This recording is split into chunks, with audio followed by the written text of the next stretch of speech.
Hi,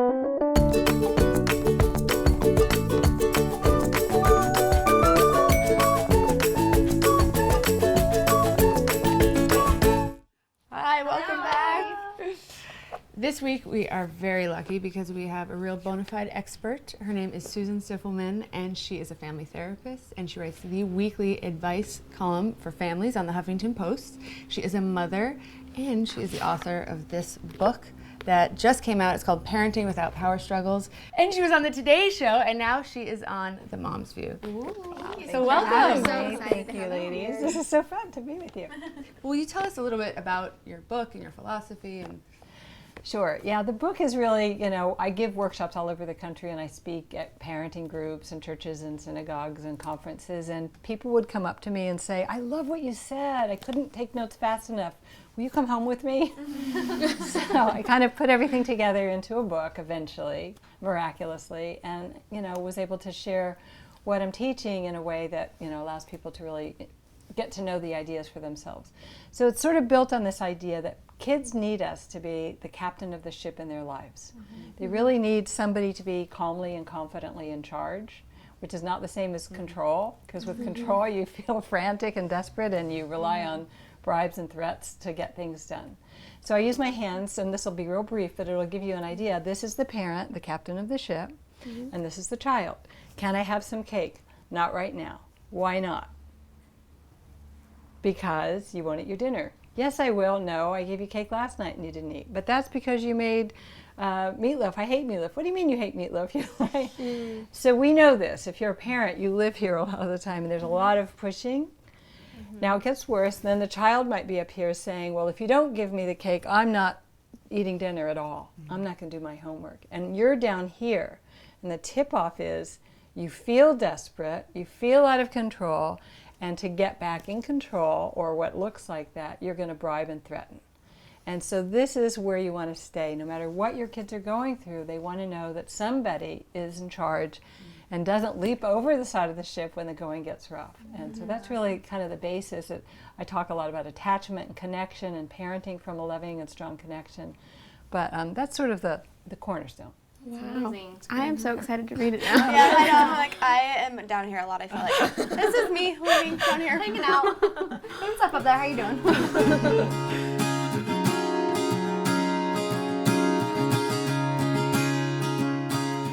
well, because we have you, I think we should answer some questions from the fans, because we'll have you as an expert right now. Okay, so our first question comes from Helen Louise E. She says, hey guys, how do you deal with grief, and how do you encourage your children to manage grief successfully? That's big. Yes, this one's a big one for us in our life right now because we just lost our dog, who was almost 9 years old. Oh. We'd actually gotten him before we had our first child, and so he's been with us through raising our children and been with them throughout their whole lives. And so that's been an interesting and very difficult situation to try to help them through the grieving process. And so I would love to hear what you have to say. It's like losing a member of the family. It is. Mm-hmm. Isn't it, really? Yeah.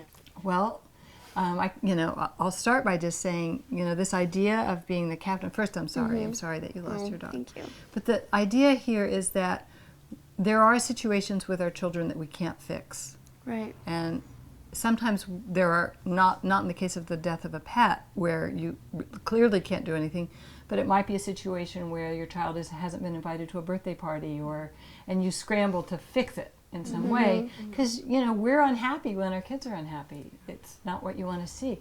But in those cases in particular, rather than looking for a solution or even trying to explain why the dog died or make them feel better with words, you're really going to try and be the one that they come to and cry with.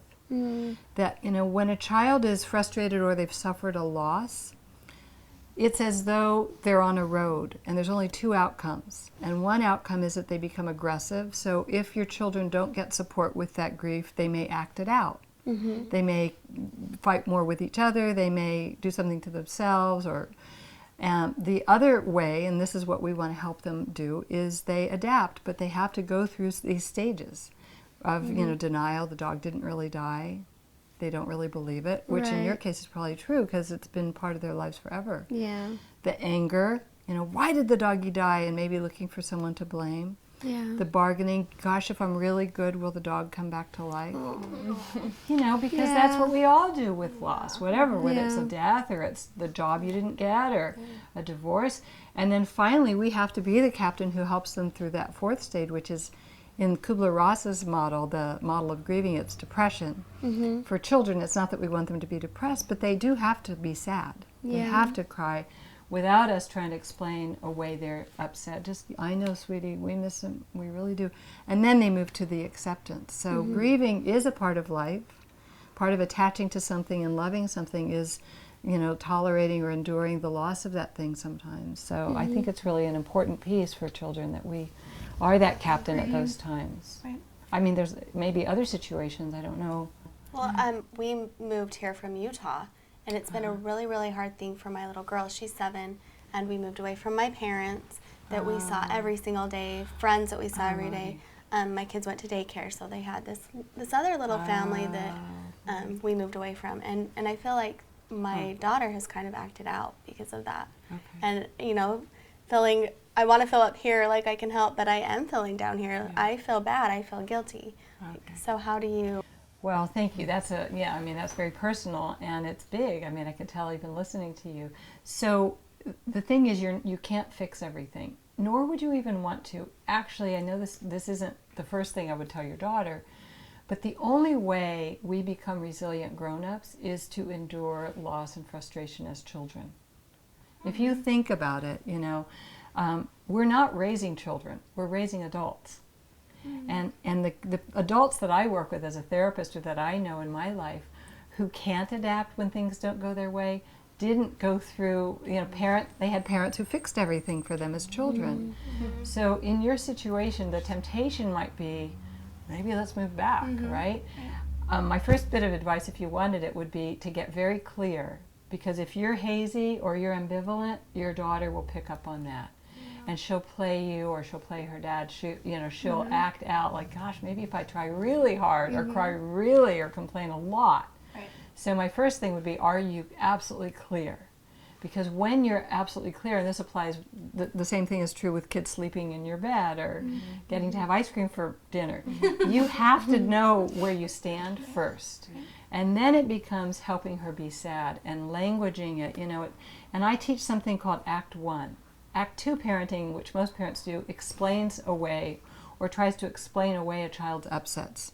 You know, well, it's really fun here, or you'll make new friends. Those are all Act 2 attempts to make her feel better, right? And they appeal to the child's left, logical, rational brain. The problem is when she's sad, she doesn't have one of those. She's over in her right emotional feeling brain, where you need to gather her as the captain. She's sort of in a storm. So I teach this thing called Act 1. And Act 1 is where you would be asking her questions or saying things to her that you're pretty sure she would nod her head or say yes to at least 3 times. So if you want to play her for a minute? Yes. All right, so you be here and make your complaint, and I'll show you what Act 1 sounds like. Okay. I want to move home because Grandma is there, and I want to see Grandma every day. Actually, I'm going to start with Act 2 so you get an idea. Well, honey, Grandma will come and visit. It'll be fine. We'll get to see Grandma a lot. Does that help? Yes, I think that I'm doing that too. Most parents, almost every parent I know, I mean, that's most parents, because it's instinctive. Let me fix this as quickly as I can, because I'm down here when you're unhappy. So it becomes, the child becomes the agent of our happiness, or our anxiety is, because, you know, let me fix my anxiety about you, so Act 1 would be, you want to make the same complaint again, try it again. I want to move home because I want to see Grandma every day. I know, Lovey. It's so hard. It's hard when you don't see her every day, isn't it? You're really missing Grandma, aren't you? Yes. It's not the same being out here where you only get to talk to her on the phone, huh? Yes. So I got the 3 yeses, and I'm just helping her sort of come down and talk her off the ledge, so to speak, so that then I can help her cry. And then eventually appeal to her left brain and say, well, gosh, let's come up with some ways that you can still feel really connected to Grandma from here. Wow. So already I'm feeling like, so it's bringing out the emotion. Better. I think too, it will make Braylee realize that you understand how she feels. Right. You can say that, then she's like, oh, see, Mom gets it. Exactly. She knows how I feel. Are there right and wrong questions? Because I have felt like, you understand that we're out here because we're working. So here's the thing, I don't do right and wrong. I mean, one of the things about my book and my work that I'm proud of is people tell me, you're one of the only people whose book I read that I didn't feel anxious afterward. Because it's not about right and wrong. But there are more effective ways, let's put it that way. So I don't want you to feel like you've done it wrong. A lot of people say, I've blown it. No, it's okay.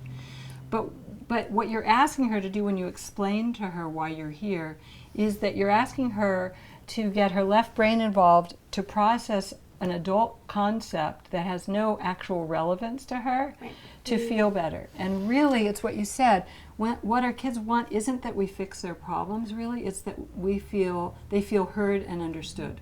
Just like with your marriages or your friends. I mean, I feel like this applies to everything in every relationship in life because, I mean, I feel that's with your boyfriend or your friend. You really just want to be heard. And it makes you feel so much better when you know you've been heard and you express yourself. Yeah.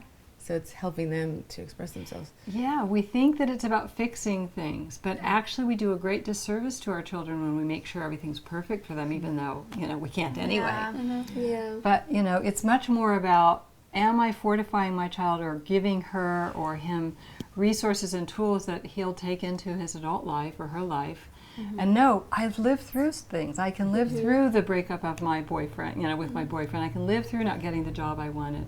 And they refer back to those moments when someone heard them and put into words and expressed, help them express the feelings behind it. It seems so easy. I know. It's like, the way you said, I'm like, why didn't I know that? Duh. I have to read the book.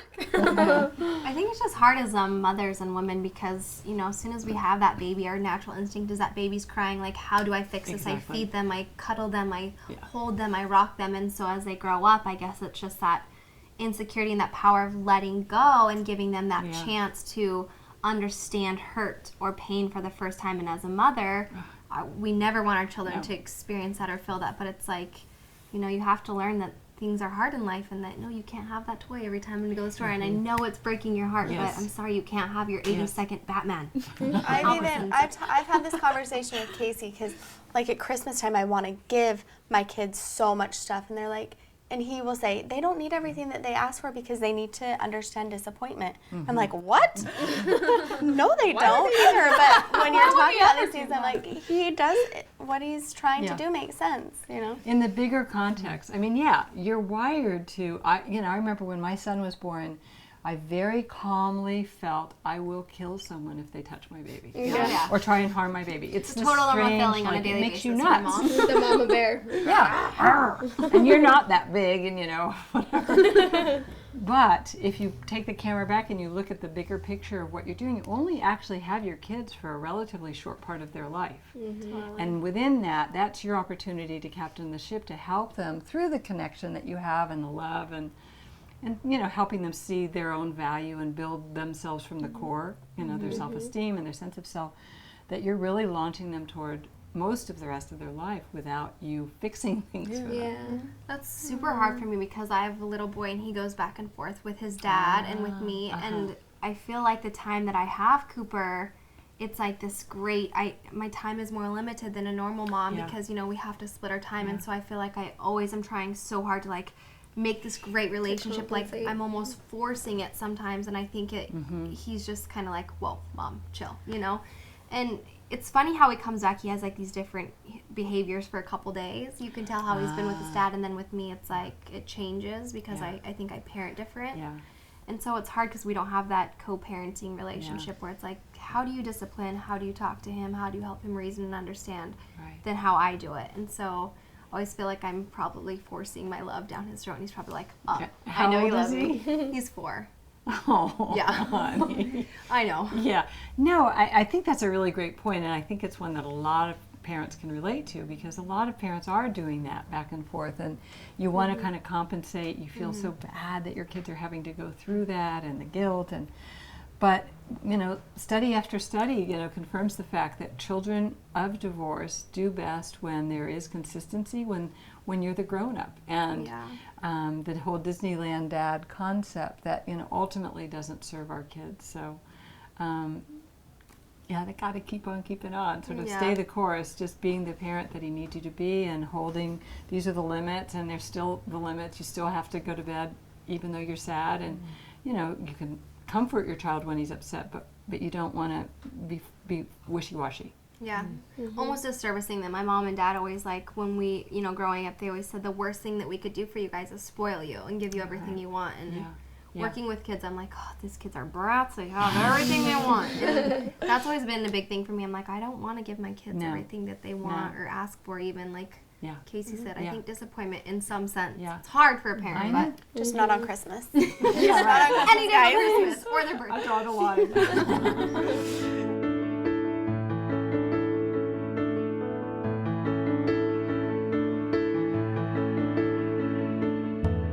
Well, let's take one more question. This one's from Jillian927, and she asks, I would love the moms to talk about anxiety, panic attacks, phobias, and any other daily struggles they have. I think this would help a lot of fans. Spiders.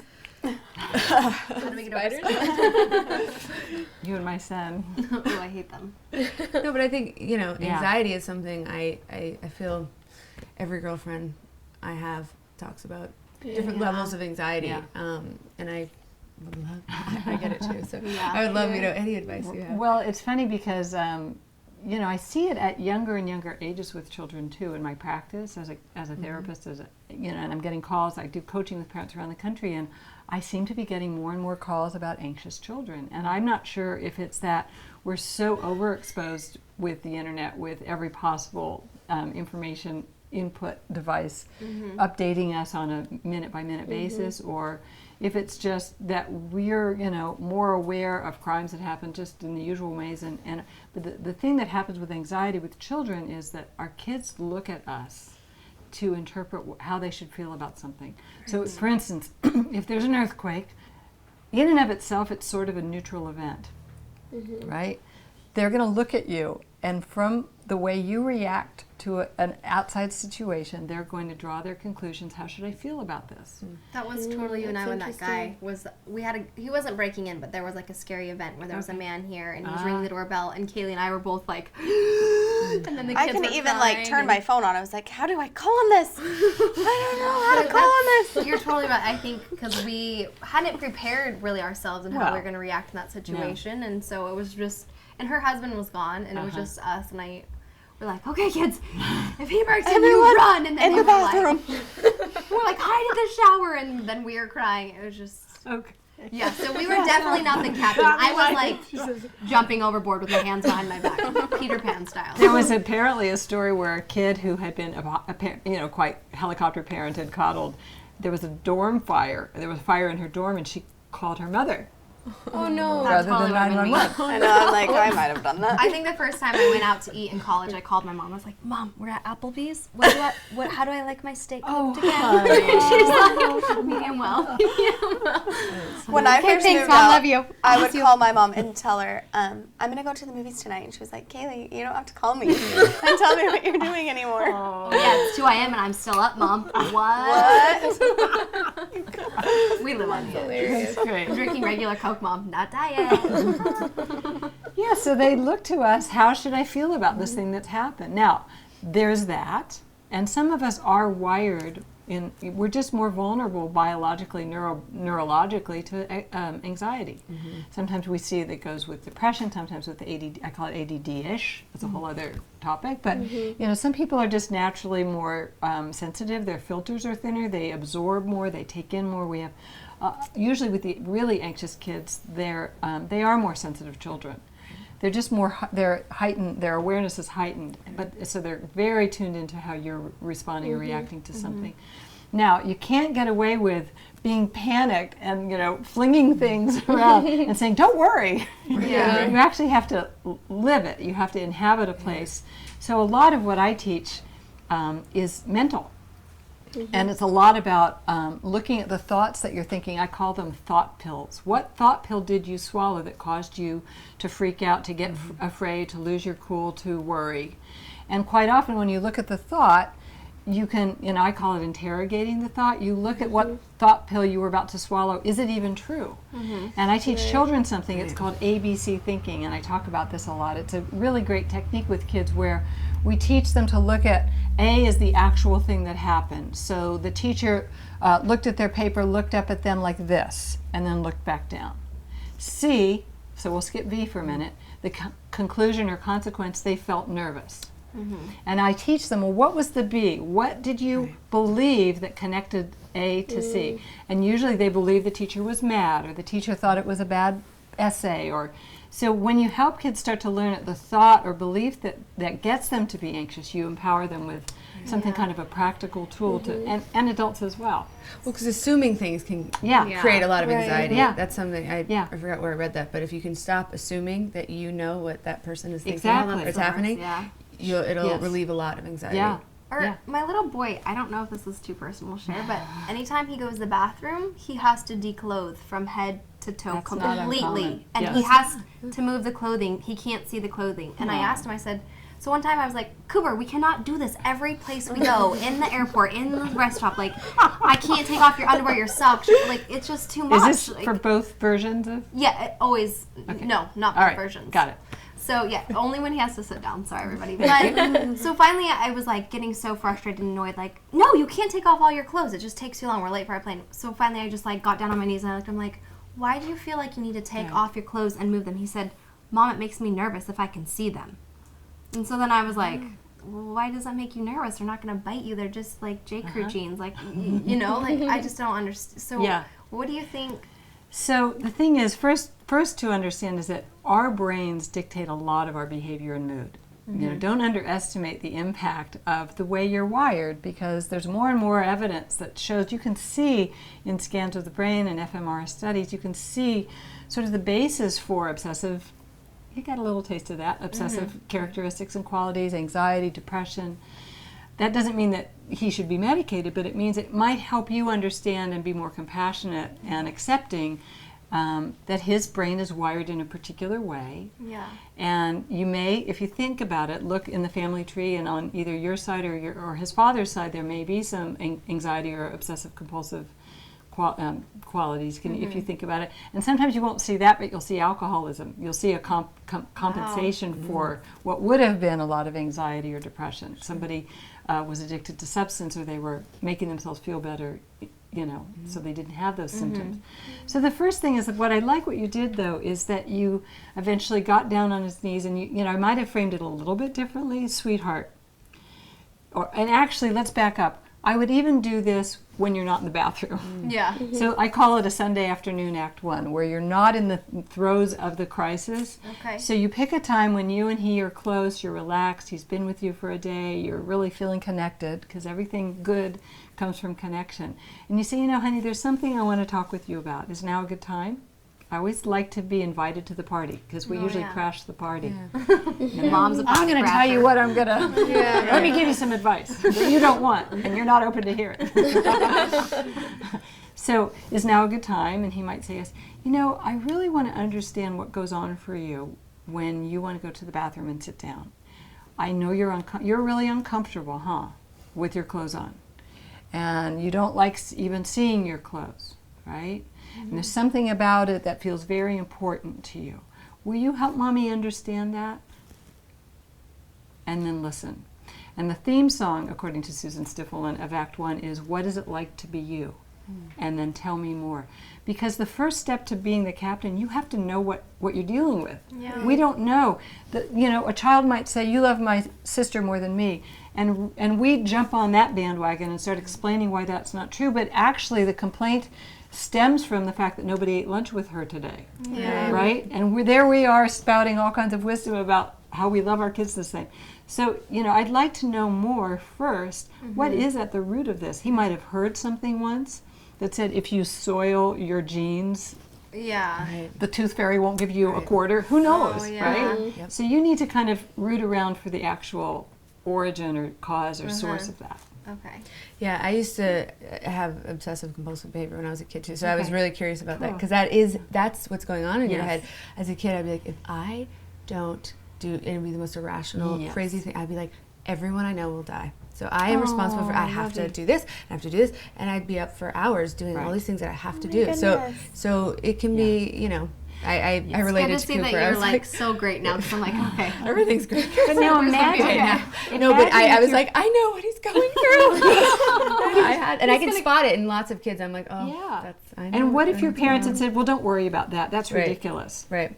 You know, what happens is you take the behavior underground. That's what I did. I did it all in my head. Yeah. I started learning. I do like number things, tricks, read. Yeah, I did that's everything in my exact- head instead of externally, so that Yeah. people wouldn't be like, "You are so weird. What are you doing?" And I'm like, Cooper's gonna kill me when he's 18. He's